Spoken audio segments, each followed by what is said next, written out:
The biggest game in U.S. men's soccer history. Let's talk about it.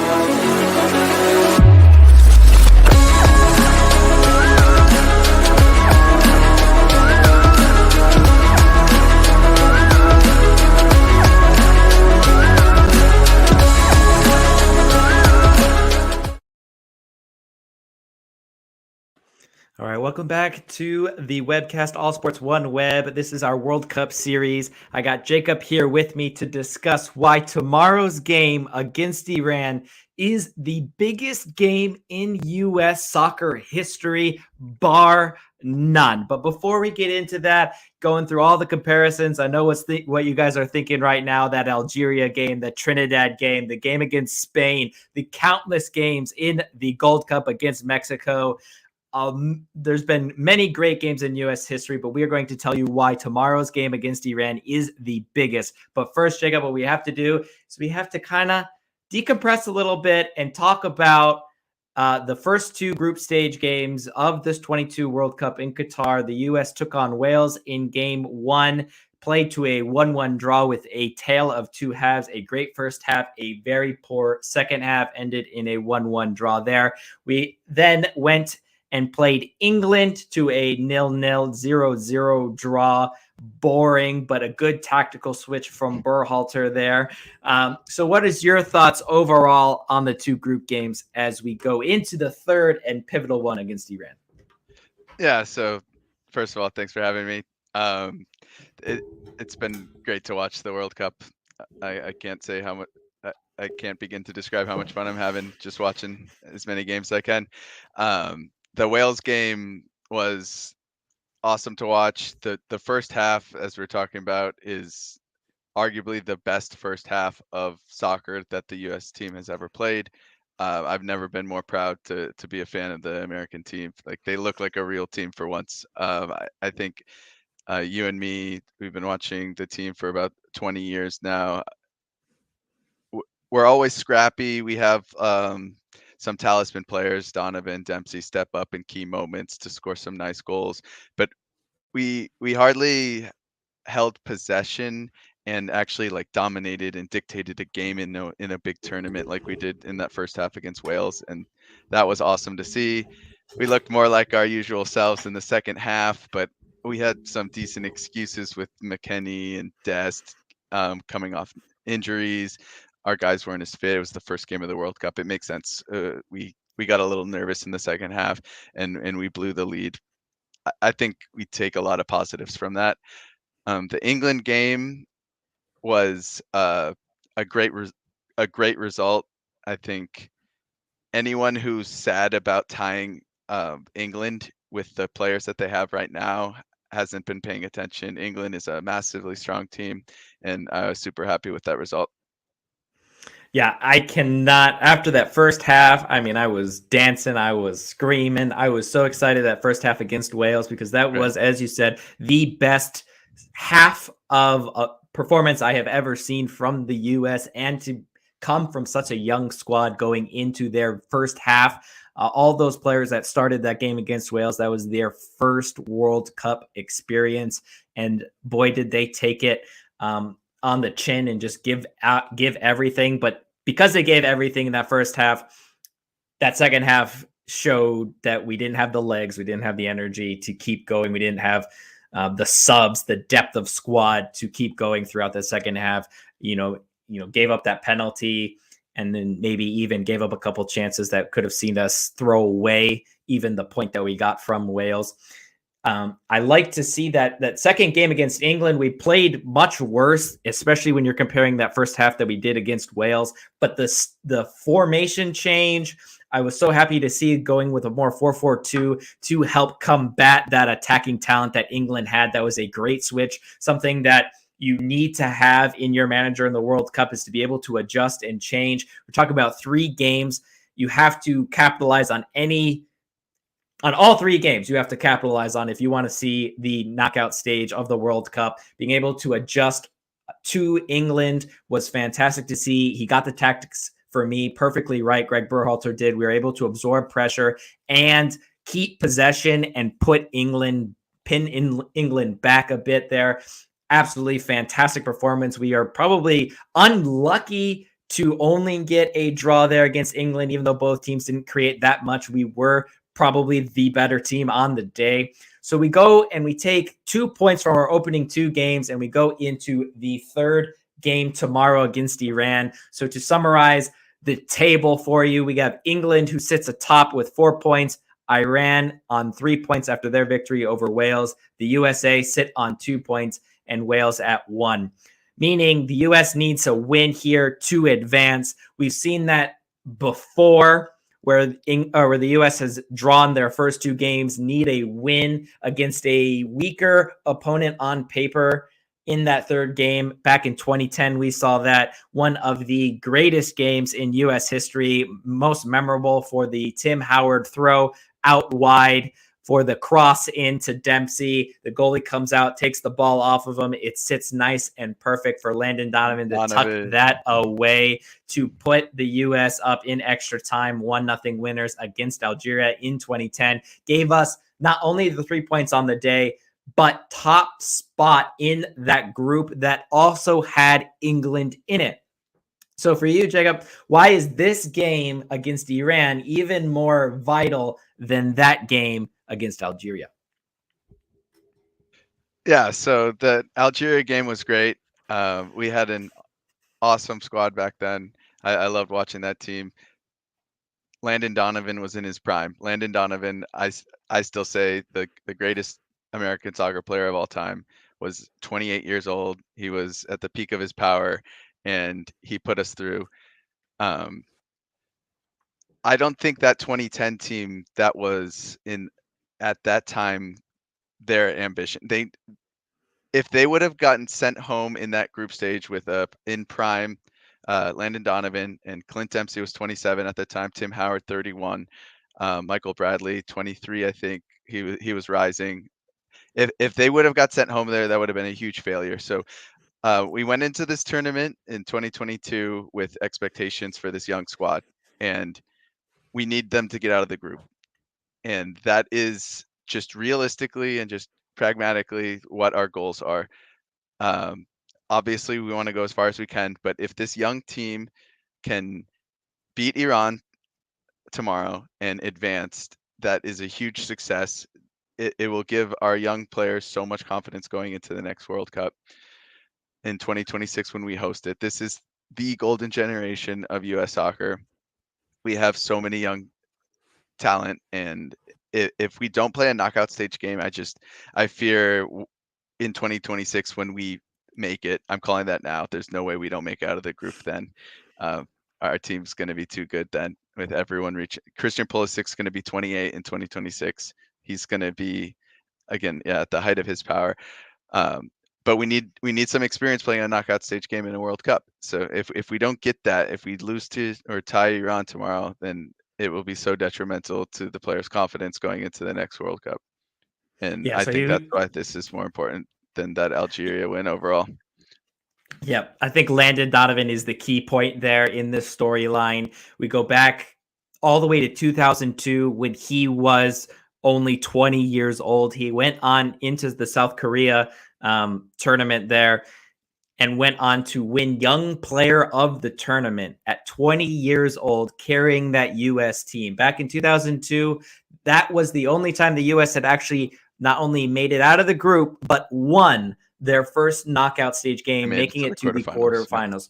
Yeah. And so a lot of people are going to say, well, let's compare that to this team. We have young Landon Donovan. You had good experienced players there as well, but you had Friedel, Keller, Kobe Jones, DeMarcus Beasley coming up right with Landon Donovan. That was when Beasley was kind of figuring out, is he going to be a winger? Is he going to be a forward? He's going to play or the left back. He's still trying to figure that stuff out, mainly on the bench there. Brian McBride, 30 years old, getting some key goals in that tournament as well. But really the focus was on Landon Donovan. So he was 20 years old in that tournament.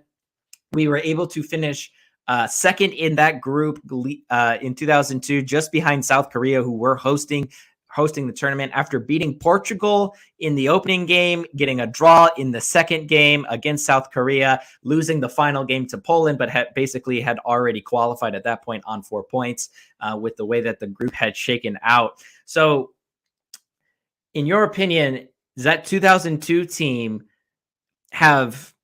were they better than this team now, or are you looking for this team to be able to go just as far as the 2002 team? Yeah, so great question. The 2002 team was great, and they got some awesome results. Like you always, in any big tournament, you need a certain degree of luck to get far, and we had that back in 2002. Awesome performance getting the quarterfinal as a American soccer fan. But I think the difference is in 2022, we have a little bit more to build off of. I think our midfield, MMA, Musa, McKinney, and Adams is so just the synergy's already there, and we're like we alluded to in the Wales game, like we're playing like a real team. We're holding the ball like you should. We're not just trying to get a scrappy result like we have in the past, and I think that's the difference with why I'm so excited about this team. I think we can really start to build like building blocks and progress as a squad that stays together for multiple World Cups. Yeah, so I mean, I think that 2010 team, that 2002 team, I think are kind of the 2002 is the now version, and the 2010 is arguably our future version. Where 2002 we had a mix of young and old, but we had a good group of young talent about to push through. How far can that mix take us? Well, we ended up getting out of the group comfortably and even winning our first knockout game, but we will get to that a little bit later against Mexico. In 2010, we had that core now strong in their prime, ready to go, a little bit higher on the expectations. Let's see how they can do. Maybe a more difficult group than we had back in 2002, getting the host South Korea in that group, and putting a little bit more expectations on which the U.S. will have in 2026, being the hosts with this young group getting a little bit older. But for me, I completely agree with you. That 2002 team was a mix of young talent with older talent, and that core was going to push on, as we saw in 2006, 2010, to try and get to higher heights and have a little bit more higher expectations. We will see that same with this team, but I think the core is stronger in this generation than it was with your Donovans and Beasley, and then obviously Michael Bradley and Altidore and Dempsey were a little bit behind maybe Donovan and Beasley there. So they kind of fell, broke in, but they're a little bit more staggered in terms in terms of the timeline. Whereas in this cycle, there are so many young players, like you said, in the center with McKinney, Musa, and Adams. Yep. So just to really send this home, Christian Pulisic is 24. Tyler Adams is 23. Anthony Robinson is 25. Aronson is 22. Serginho Dest is 22. Timothy Weah is 22. Yunus Musa is turning 20 tomorrow. Those are 7 starters. They're all going to start injury. If they're not injured, they're going to play in 2026. That's 7 out of 11 people that are all playing. What other team has the luxury of more than half of their starting 11 from one World Cup to the next is going to be in their prime for the next one? This is not hyperbole to say that this is our golden generation.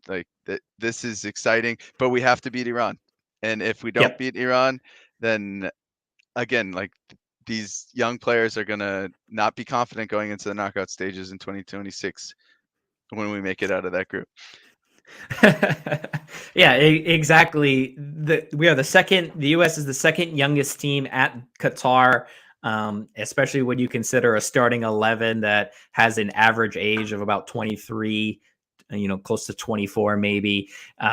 It's just absolutely fantastic for going into 2026, which is why I think that if we are comparing at least group stage wise, that 2002 team to the 2022 team, I have to lean 2022 as it being more pivotal because the core is so much younger and we can take that experience. It's going to affect more players moving forward. All right, so we've gone through the Algeria game, that 2002 group stage game with Landon Donovan. We've done the comparisons there. So let's go ahead and move to those big games that are kind of separate from all of it. So we had that 2009 Confederations Cup victory over Spain to send the U.S. to the final of the Confederations Cup. How is this game more important than that one? The only time the U.S. men's have ever played in a major final outside of That's North the only America. time we've made a final as the U.S. men's national team. Never the Olympics. Never. Yeah.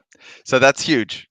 That Confederations Cup final, just to be able to play Brazil in the final, who was hosting, I think, at that time. But anyway, that was a big win for the players. And I say that specifically, it was for the players. As a nation, if you're not a huge American soccer fan, which obviously we're not a soccer country, Berhalter's trying to change that. But as a nation, I don't think that was a huge game, even though like Landon Donovan even brought it up in his one of his commentary with Fox on the World Cup. He mentioned how they beat Spain in the Confederation semifinal because he's so proud of it. And as a player, obviously you just beat one of the powerhouses. Spain goes on to win the World Cup the following year. Like that's a huge result in a game Spain definitely wanted to win, but as a nation, the World Cup is the number one important tournament, and to grow our soccer pride as a nation, we have to advance to the knockout stages. In 2010, advancing out, in 2014, advancing out, that was huge. You could feel that people started paying attention to the U.S. men's national team again.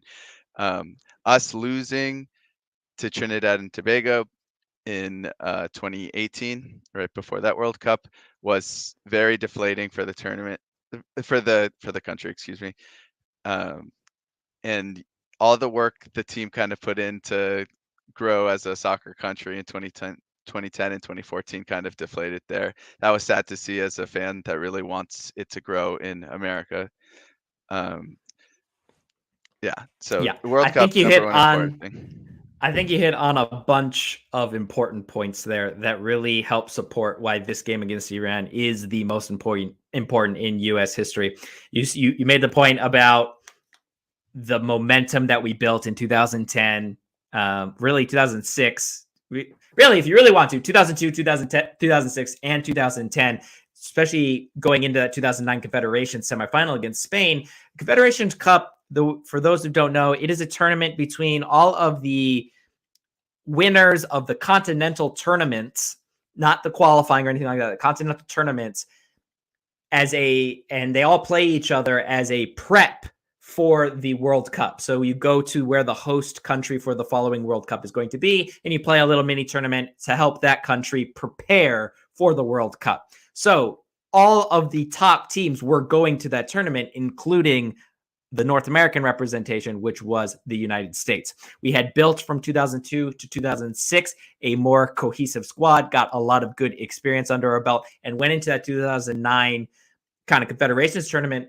with a little chip on our shoulder to show that, hey, we are entering our peak here. Let's see how we can do against the big boys, the defending Copa America champions, Brazil, the defending Euro champions in Spain. How can we compete on this world stage? And we showed up for that tournament and played well. How did we get to there? Well, because in 2002, 2006, we were building towards it. That is exactly what we are doing with this game tomorrow. It starts the building process for the U.S. team to go from 2022 to hosting in 2026 to then maybe 2030 and start to build that base back up again that we lost, as you mentioned, in 2018 when we played Trinidad and Tobago as a must-win game. 98%, even if we lost, really 98%, we were still going to go through. It just so happened that two results where Mexico and Costa Rica both lost as well, pushed Honduras above us and kicked us out of the 2018 World Cup in historic crash out fashion. And we have a lot of rebuilding to do because of that one cycle. Dethroned all of that great progress that we did that started in 2002. So we went through all of that, but we have to go through the games that actually matter, like you mentioned, the World Cup knockout stage games. We've played in 3 of them. I am excluding the 1930s when everything was all messed up. In the 1950s, you even had a third place, or 1994, we even had third place go through. So we're skipping all of those. We were focusing on when you had 4 teams in a group and the top 2 advance. We have done it in modern era. We have done it 3 times. 2002, we played Mexico. And I think I'm going to save that one for last, and I'll tell you why. And so we're going to move to 2010 when we played Ghana, and 2014 when we played Belgium. As you mentioned, it was at the end of this kind of first golden generation that came through, starting in 2002 with Len Donovan, Beasley, Kobe Jones, maybe a little bit, Keller, Friedel, all those guys kind of building up the squad as we add in Altidore and Bradley and Jermaine Jones and Brooks and all of those guys, and Tim Howard, of course. And moved on through 2010, we lost to Ghana in extra time. In 2014, we lost to Belgium in extra time. Why is this game versus Iran more important than those 2 games where we actually made a knockout stage going into it? Yeah, so those knockout stage games were huge, and especially the Ghana one. That one still hurts. Like, we had so many chances in that game. Landon Donovan, again, in his prime, the greatest player, American player of all time. But yeah, I keep having to go back to just, it is crazy to be a team with so many young players all starting together, and they're playing in Europe. Like, we have people playing in Europe finally, and not everyone is playing MLS games where they're not getting enough experience against the world-class players out there. All of these players, I think, all the young players that I listed are playing in Europe right now. Pulisic needs to get on a team where he gets some playing time. I think that's actually really important going into the next World Cup. But yeah, so when do you have a golden generation of young players all playing in Europe as an American team, and you have the luxury of hosting the World Cup the next year? We need as much momentum going into that tournament as possible. This is like the stars are aligning. It just feels like that. But if again, we have to get some knockout stage experience. We can't just, even if you're in your, if Christian Pulisic is 28, he's going to be great. I honestly think he's going to leapfrog Landon Donovan by that time. I'm really hoping he does, as the best American of all time. If he's 28 and he hasn't played in a knockout stage game, then it doesn't matter if you're the host country. You're not going to know how to deal with that pressure. It's a different game once you're in that, when you know both teams are fighting to stay in the tournament. The group stage game just doesn't compare in intensity. And if all our players are going to be in their prime and have the backing of the country as the host nation, they just need to get some experience this tournament. That's what we've been saying since the beginning. And we have to beat Iran to get that experience. And it's going to be tough because Iran's going to want to defend the whole time because they advance with a tie and they're good at defending. That's what they're good at. Everyone knows that. And it's good though. We have to learn how to score on the stage. That's what we've been missing with this young team. We need to find goals.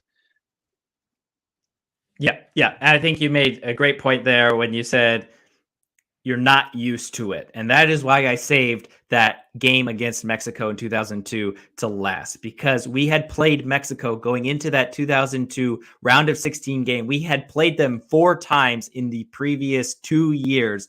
And we played them 5 times in the previous 2 years and won 4 of them. So we were not only used to playing Mexico, but we had a good, confident record against Mexico that shone through. A very good, arguably a handball there in the middle of that game, but goals from McBride and Donovan on either side of that moment really sealed it in the 2-0 game in South Korea to advance to the quarterfinals.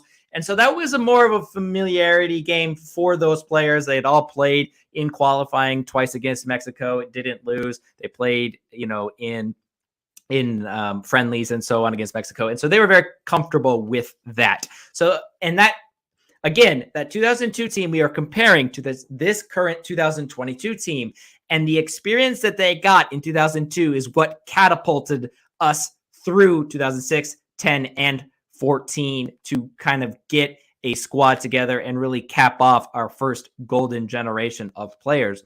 And so that is why this tournament needs to go like the 2002 tournament did. And we need to get that experience, like you mentioned. And we say all of that as we were building, a repertoire with the U.S. We were building our soccer culture here. And I wrote some of this stuff down because on Friday, when we played England, it was the 6th highest viewed U.S. or soccer game on U.S. soil, from U.S. soil. 20 million people tuned into that game, which was absolutely fantastic. But the top 3, are when Messi took on Germany in 2014 World Cup final. So no U.S. team ever involved in that. The U.S. playing Portugal, but really mainly because of Ronaldo in the group stage of 2014. Really because of Ronaldo. And the other one is when the U.S. women's took on Japan in the 2015 World Cup final to revenge that 2011 loss to Japan and get back to winning ways in the World Cup for the women's side. And so the men's doesn't really have any of those games that we talked about. Ghana, Belgium, Mexico, any of the World Cup advanced games, the Confederation Cup semifinal, the Confederation Cup final, the Gold Cup finals against Mexico. None of those have cracked the top 3 in viewership for the U.S. We just don't care. It hurts. And we were building towards it. And we have this England-USA game. Obviously, there's a lot of stuff there. And obviously, this USA-Iran game has a lot of political side to it. We're not going to get into that. And so maybe that might spike a little bit of viewership there. But in order to get the U.S. ready and prepared for 2026, we need to win tomorrow. And we need to get to the knockout stage and play the Netherlands or Ecuador, most likely. One of those 2 teams, probably the Netherlands, and really get a test against a European or South American powerhouse and start to get the viewership excited for what this U.S. team can do and explain to everyone that this team is going to grow and you can get behind because the players are going to be there in 2026 when we host it and get behind it. And I think for all of those reasons that we've gone through, this game tomorrow is the most important game in U.S. soccer history. And no one is talking about it. And so we had to make this video because we need you to talk about it. We need you to watch it tomorrow. And we need you to get excited about this U.S. men's soccer team. From all of us here at the webcast, I'm Adam and that is Jacob. And we will see you tomorrow after the U.S. pick up all 3 points.